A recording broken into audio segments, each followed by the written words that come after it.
Hello, welcome to Patched. I'm your host, Paul James. Today I'm joined by Matto Phillips. How are you, mate? As always, As always. joined. Unlike some other guy that used to Frequent the show. be here. Unfortunately, he's not here anymore. It's been a while. It's been a a while. shame. I've almost forgotten who he is. Yeah, what's he look like again? No idea. I Damn. just can't quite put my finger on it. But anyway, we are here today to discuss the recent state of play that was had. Another PlayStation-centric episode. We did discuss, hey, what else could we talk about? And we both came up blank. So I say we all, like Damo's still here, but he's not. He's not here.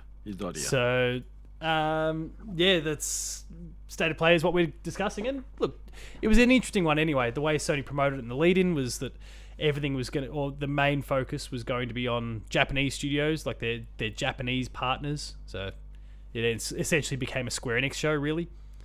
So hang on, Bethesda's not Japanese. Mostly. I think yeah, there was a couple things they were highlighting, and obviously Bethesda isn't, Returnal isn't, and one other title, but majority was of a Japanese origin. So we're going to kind of go through the games. It's not a massive state of play. It was about 20 minutes long, so we'll potentially have something to say for everything, even if it's not positive. I'm sure we'll have something for everything. We won't need to skip through stuff like we have in the past. So the show began, and I don't know how you felt about how you were feeling as this played out, but it began with Exo Primal, a new game from Capcom, which I don't know about you, but for the majority of the time, I genuinely thought this was like Dino Crisis back. Especially I thought that too, because I heard the game Dino Crisis. Yes, I just thought, oh no, we've gone back into the dinosaur phase of gaming now. And to be fair, we'd heard there'd been little rumblings that maybe Dino Crisis was coming back, so it was a pretty, I don't know, logical conclusion for us to fall on. But yeah, it's not. It's a new IP, Exo Primal. It's at least 3-player co-op from the looks of it. It kind of fits the mold of the current games as a service sort of mold in that respect. But it looked pretty cool. Like I could see myself playing it. It'd just be one of those that, like, will it stick, I guess. They probably want to pay close attention to what's been successful for them with Monster Hunter, I guess. If they can replicate that, then they're good. Yes, that's if. There is the big if. That's what I thought it was. I thought, cool, it's Monster Hunter in real life. Not real life. There's no dinosaurs in real life. Future Monster Hunter. Future Monster Hunter.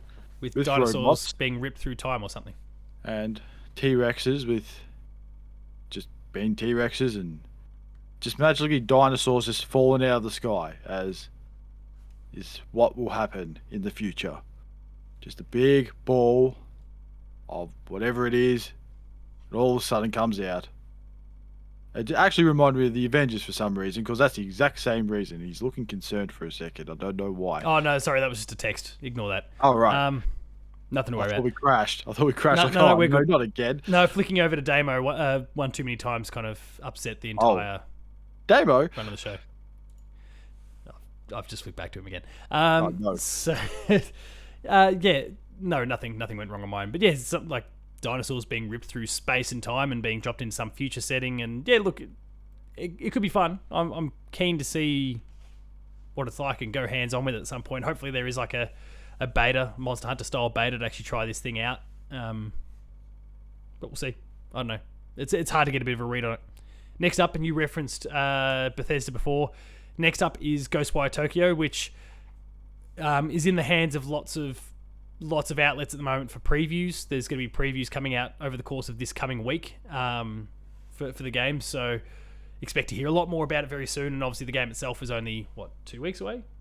What are we? What's the date? Yeah, end of March. About 2 weeks from now. So you're going to be getting a lot of Ghostwire in the next couple of weeks across the board from Player 2 and outlets all over the place. So stay tuned for all of that. But what did you make of what you saw? Still didn't excite me. I actually saw, I think it was it IGN had like 18 minutes of the game. Just looked at it. I don't care. It just looks like another Dishonored type game, but darker and in Tokyo. And I don't know if it's an open world or it's a level based. It seems kind of linear. Certainly based on, this is Shinji Mikami, so he's done old school Resident Evil and The Evil Within, and they're all pretty linear sort of things. I'm guessing that's probably the case here, but it's set in a city, so it makes it feel bigger than it really is. But you'll still be kind of funneled along corridors of sorts, I'm guessing. I don't know. I mean, I'd grown away from it with previous showings, and this one pulled me back a little bit, just kind of getting to see the game in action properly. And but yeah, I still don't know. I think I'll be waiting for either a code to come through or reviews to kind of really determine whether I'm actually going to pick this one up myself. So we'll see. But yeah, 2 weeks away, March 25th. So keep your eyes out for that. Next up is one that by the time this episode goes live, a review discussion will be up on the on the patched feed, on the Player 2 YouTube channel. Stranger of Paradise Final Fantasy Origin, which is basically like a Souls Final Fantasy game. What do you make of it? Honestly, it didn't really interest me at all. I just saw Final Fantasy, like, yeah.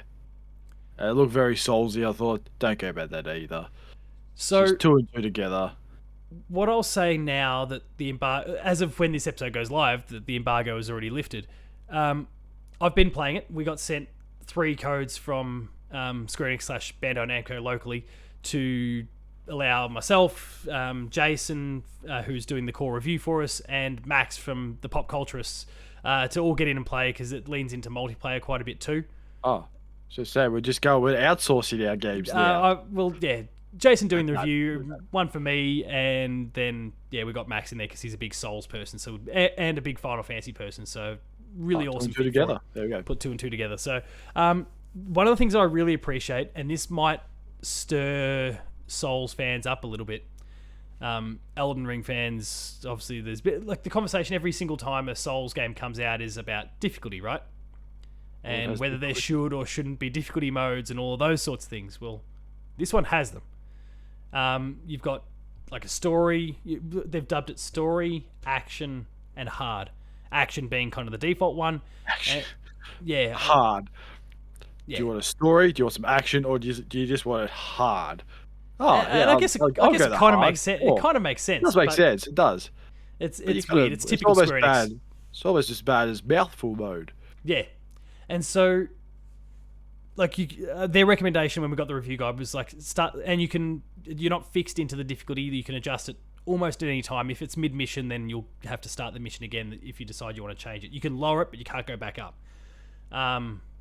So the recommendation was just kind of start high, and then if you're finding it too difficult, pair it back to action or pair it back to story. But within story, even there's an even more accessible level that they then kind of dub as casual.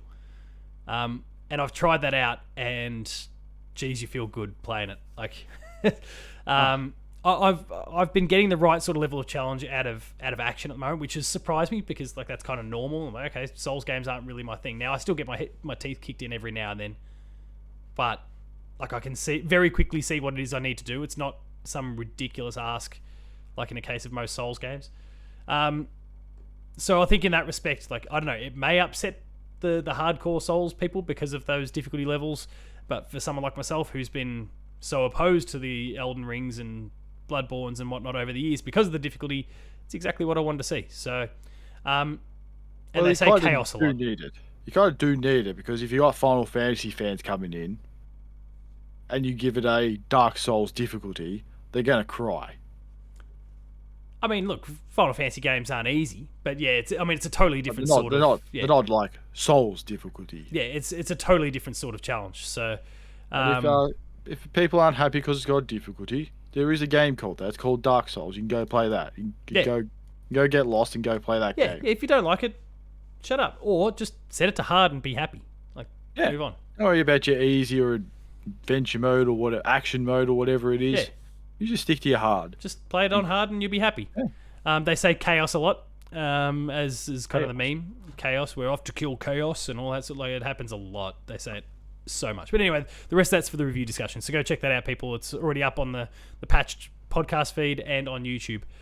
Next up for Spoken, which we learned earlier in the week, has been delayed till October 11th, so a month before Starfield. What'd you make of this one? Another Square Enix job. I didn't care because they've already got my money on it. when they first showed the trailer. So anything It extra, still looks really cool, right? yeah, no, any extra, you still gotta not convince me because I'm already convinced. I saw October, I thought, plenty of time to get a PlayStation. Yeah, it does give you some more time. You've pretty much summarized my thoughts as well. There's not much I can really add to that. I've been in on the game since the beginning, and I did hear that there was a preview opportunity late last year that didn't go down super well. In fact, apparently there was a gameplay video that was put online, and they ripped it offline because people weren't a massive fan of it, which left me a little bit concerned. But every single time they show it in various trailers or whatever, and we see the gameplay the moment to moment, it looks great. So hey, you get to surf. Yeah. Oh, geez, wasn't that cool? Yeah, and also the most amusing thing, being it's a whole fantasy type game, your character is wearing sneakers. Well, she was ripped out of time. If we want, was ripped out of time. I do know that. Just with the dinosaurs. I find it amusing. It's just wearing this fancy old poncho and some sneakers, and I can put fire out of my hands. Yeah, it's pretty weird in that respect, but that's a Square Enix job, and I'm a fan. Next up, and I suspect you feel probably the same as me, Gundam Evolution, multiplayer game. There's lots of kind of, I don't know. It's almost like a hero shooter model, but I was just way I look at it, just go play Halo. That's how I look at it. Unfortunately, it doesn't do anything for me. It doesn't look overly exciting, but I'm not into the whole person. Yeah, me either. I look at it and go, oh yeah, it's a battle royale. Nice try. Even though it hasn't even come out yet, just nice try. Yeah, but I'm sure the people who love that stuff will probably fall in love with the game, but not us. At the same time, it's probably not as worse as Battlefield. Yeah, that's fair. Yeah. Next up, a game that I reckon we're more likely to be into, potentially. Especially if you're a fan of old school kind of games. Teenage Mutant Ninja Turtles, the Cowabunga Collection, which includes, I think, like 12 or 13 games. 13 games. Dating back to like the Game Boy all the way through to... actually, might even just... Yeah. So like the Super Nintendo and Sega stuff. Now, that seems like a very limited amount of time, but there was a lot of games that came out in that period. So, at least 13 of them. So... I did know... Well, I knew there was a lot of Ninja Turtle games, but I didn't know there was 13 of them. No, neither did I. I just find it weird that we're going to be playing a Nintendo games, Sega games on a PlayStation. Well, we've already done that a bit. Like Konami are responsible for this as well. They did the Castlevania collection. They did... I've just gone blank on the Contra. They've done a whole bunch of that sort of stuff in the last couple of years where they've been bundling these things up and putting them on there. So same with Capcom with the Mega Man collection. So it's not, I guess in that respect, it's not too weird anymore. But I just looked at it because I just found it more amusing when they showed the Game Boy layout of Ninja Turtle games. It's like, it's a Game Boy game on PlayStation. So that makes no sense. The future is now, Matto. Well, yeah, the Vita is coming back. Yeah, if only. Rest in peace. Next up, Kaiju Brawler, multiplayer, big monsters. Again, very Japanese influenced. Gigabash. Didn't do anything for me personally. Nah, I kind of blinked and it disappeared. There wasn't really much of it. The names that I'm reading off the site here that we're getting, thankfully everything's been put in order thanks to the good folk at Games Radar. Wooly the Yeti, Rohanna the Killer Plant, and Skorak the Snail. What? Snail thing. Yeah, I don't know if the thing part's like just Games Radar putting stuff on there. I don't know, but like Wooly the Yeti, like a Woolly Yeti, I guess kind of makes sense. The rest just okay, sure, whatever. Like big monsters fighting. There's an audience for that. Enjoy that audience. Speaking of games that didn't do it for me, it's a remaster of JoJo's Bizarre Adventure All-Star Battle, which I believe is like a PS3 game. Was it? Yeah. Never heard of it. It's like, it's a returning game. I thought, what fighting game is it? I've never seen this fighting game in my life. I thought, they bring back Soul Calibur. Well, JoJo's like a popular anime, I think. I thought, Dead or Alive? No. Virtual Fighter? No. Was there none of them? It was just old JoJo. Yeah.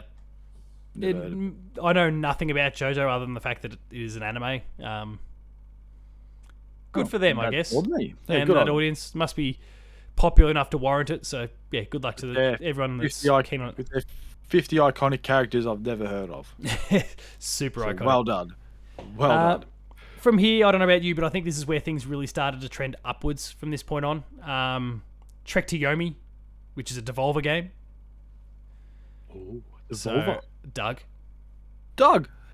maybe there can be maybe they can put like some sort of umbrella mode in there, and we can Just for us. just for us, an umbrella, like beat the game with an umbrella just for us, and Doug can hit us up, and there can be beer challenges and all sorts again. He's got to go broke at this rate. If I'm sure he Paul just loses charges them. it to the company, right? Doug, if you're listening, watching, let us know. Sure. Just very openly drop it in the YouTube comments and let us know, hey, did you charge the company for this or did it come out of your own pocket? But doesn't the game look good? I say, black if and we, white if we mode. hear nothing from Doug, then the answer is yes. Yes. Silence means this. Silence means yes. That's it. But going back to the game, for a second I thought, oh, we get another Ghost of Tsushima game. So I thought, no, it's not. It's a 2D side platformer game. And I thought, I don't care. It looks cool anyway. Yeah, it looks real cool. The other reason I thought Ghost of we saw it at Tsushima. E3 last year, but yeah, I think we must have both glazed. I think it was the E3 one. We've definitely seen it in the past. Oh, well, we must We have must got have glazed over it. because there was this other game Death's called Door. Death's The game of Door the year. that, took everything. Just we completely forgot about everything except for Aquaman that was in there. Yeah. So yeah, I mean the game looks really next cool. week. Yeah, 2D action, side scroller, Black and lot of white. style, black and white, That's good. which Black and white style. Ooh. I'm sure I can't remember it properly now, but like I'm sure like black and white but punctured with red. Whenever you kill someone, there's splashes of red across it. Oh, 'cause the that, old that always Tarantino works special. well. Yeah, Tarantino, Mad World. Remember Mad World, the Platinum game on the Wii? It was black and think I white, do. and then you just like rip people apart with chainsaws, and they just explode with blood all over the screen. Sounds like a fun game. Before Platinum completely lost their shit. But we'll talk about them again in a sec, actually. Next up was, I guess, the first party influence here. Not a Japanese game. Returnal, one of the best games of last year, in my opinion, is getting free DLC called Ascension. And it's going to be adding co-op, which is great for anyone who's struggled to actually get through Returnal last year. It was a very hard game. So you can play along with a friend or ride coattails on someone's... Piggyback off someone who's a pro. I'm sure they'll probably scale the number of enemies just to make it that little bit harder, but if you've got a gun playing alongside you, you're probably still okay. Like, I'm keen to go back and, like, I finished the game because I had in my opinion, because I had a pretty lucky run. Like, I got an awesome weapon that helped carry me through it to the end, and then future runs, I just wasn't quite that lucky, so I'd get close, but I'd never quite get the job done. And thankfully I did, because it was enough to allow me to be able to review the game, because I'd seen everything at that stage. But I'm keen to jump on the coattails of a Buddy Watson or a Max Cooper or someone like that who's really, really good at the game, and just to be able to see like how it is that what it is that they're doing that made them so much better than what I was.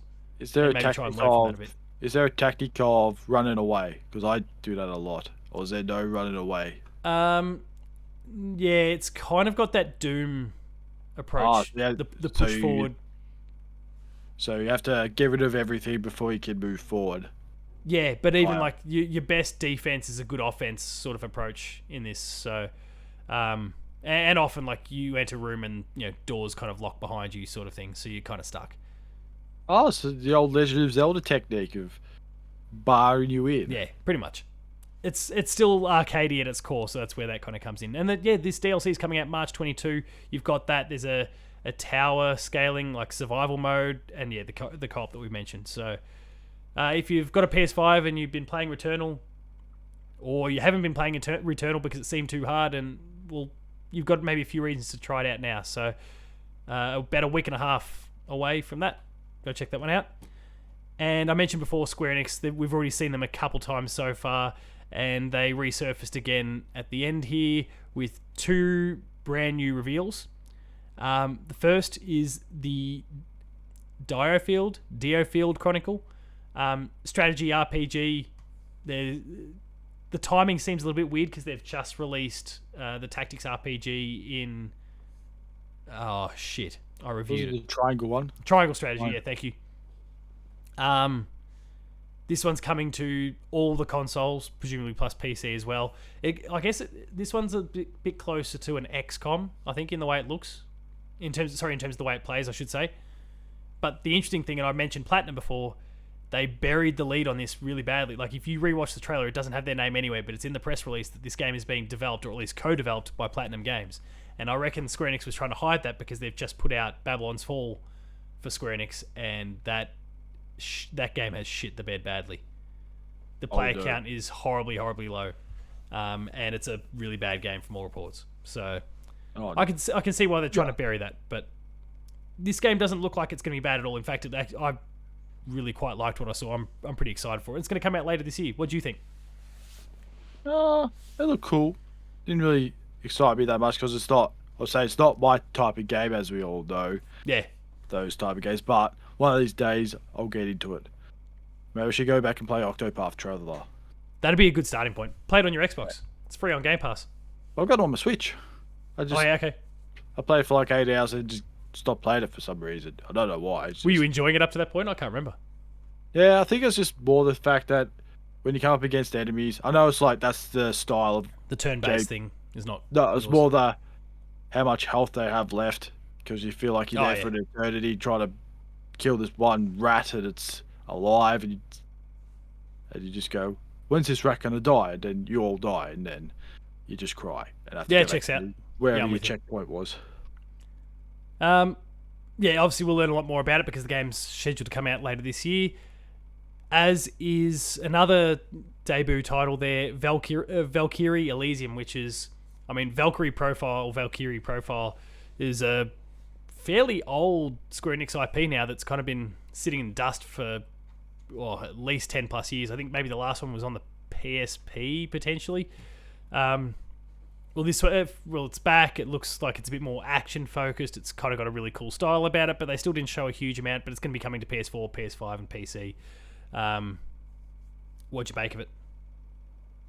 I feel like this is even less in your wheelhouse, this one, than the last game. Well, I was just saying, it almost looked like, I thought it was Legend of Zelda for a second. I thought, hang on a second, they've just jumped the ship. But then it sort of, playstyle sort of felt a bit like Scarlet Nexus. Yeah, Scarlet Nexus even near for a while there. Yeah. Because I didn't pick that it was Valkyrie Profile simply because it's been gone for so long. So yeah, I was thinking, near for a fair while. So I'd probably be more interested in that than I was with the old Dio field.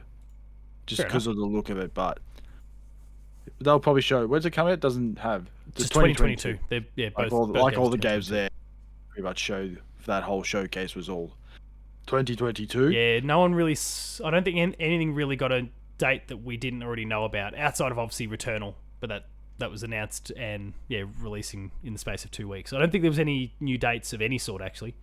Was it Forspoken? Was that already Forspoken? But it was announced a few days prior. Because I think that was a smart move by Square Enix. Like, let's not show off this cool new trailer and then be like, surprise, you've now got to wait another 4 months.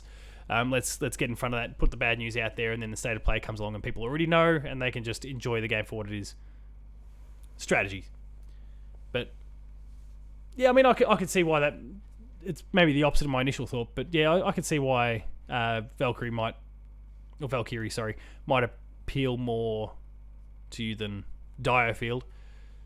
But I was pretty taken by both. I used to play Valkyrie Profile back in the day, so I'm pretty keen to get back to it now.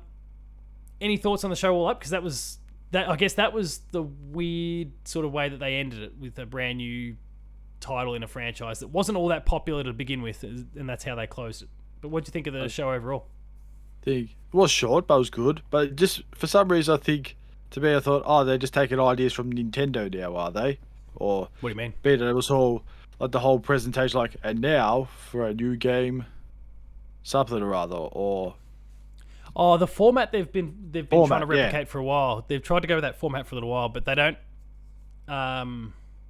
They just don't have the same, like, the sheer number of games, and the trailers themselves are usually too long, so you don't have this really snappy sort of feel that you get from a Nintendo Direct.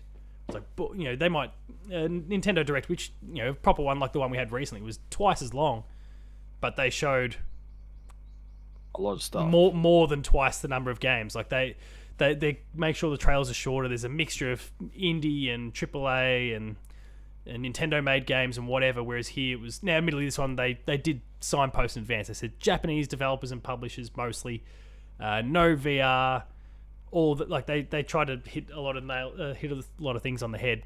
They didn't say no God of War, so of course people got excited for God of War possibly being there, only to get disappointed. But just relax, people. Considering that they disclosed beforehand that it was Japanese developers and publishers, I can't say I'm disappointed, but I also don't think there was anything that really blew me away, even from what they showed. Nah, not really. It's just, there were some things you're like, oh yeah, cool, I can't wait. Because like you said, Forspoken, we don't care about because we're already excited for We're already in, yeah. Ninja Turtles was just, yeah, cool. It was a nice surprise, but that's about it. And yeah, everything else was just cool. Not like, much oh, of it was wow. spoken to you, yeah. Yeah, it was like, oh wow, that's great. But Or we'll need to see more before we're convinced. Like a CG trailer doesn't quite cut it for Exo Primal, for example. Yes, look, yeah. If you learn from what Xbox did with a whole gameplay showcase, one thing you want is gameplay. That's what you want. So yeah, that's everything. And yeah, I'm a bit with you. A little bit more gameplay would have been handy to kind of sell us on some of these things, but considering they're all coming, a lot of them are coming 2022. We're going to see that at some point, so I can deal with it. But as a show, also there's Ghostwire as well. There's all gameplay stuff coming this week. Even IGN showed some gameplay.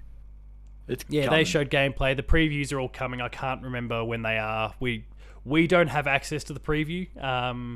We are of the belief that we're blaming Matt Houston because he wasn't totally sold on the hands-off preview that we saw the other week, and so we're pretty sure they've just gone, nah, fuck you guys, you don't deserve it. Oh, that's how it is it? I'm totally making that up. Like, I have no idea. It could just be there was a limited allocation. Now Bethesda's going to hear it and go, they said, what? Pete Hines is sitting here listening to us right now, and he's cracking his knuckles ready to come bash my head in when he comes over to Australia next. Just sitting there in his pile of money, in his money chair, just listening to us. Sorry, Phil Spencer. Hang on, I got to go. I just heard Paul and Matto talk shit about us. What is it? We say the word China. Will that get their attention? Like, hey, what? China? 10 cent. Yeah, 10 cent. They're coming for you. They said 10 cent. So yeah, that was a weird one. And then even Final Fantasy Origin, simply because both games are less than 2 weeks away, so there wasn't that much they could show about it anyway. But if you want to learn more about Ghostwire, keep your eyes peeled. It'll be popping up all over the internet soon, as will Final Fantasy Origin. The rest is all, kind of TBD. So it's cool, but I'm keen to see more. And I think the fact that they closed with Valkyrie profile, no one, it could really win people over. The game did really look good, but I don't know. They could have found a big hitter. You've hit Square Enix that many times during the conference. Why don't you turn around and go, hey, can you give us a bit of Final Fantasy 16 instead? That's how you close it. If you're going to go for a Japanese publisher and you're going to go, you need to finish strong, and Final Fantasy 16 would have done that. And yet, we got that. Yeah, we got Valkyrie profile instead, or Elysium instead. The Ridge Racer of Square Enix.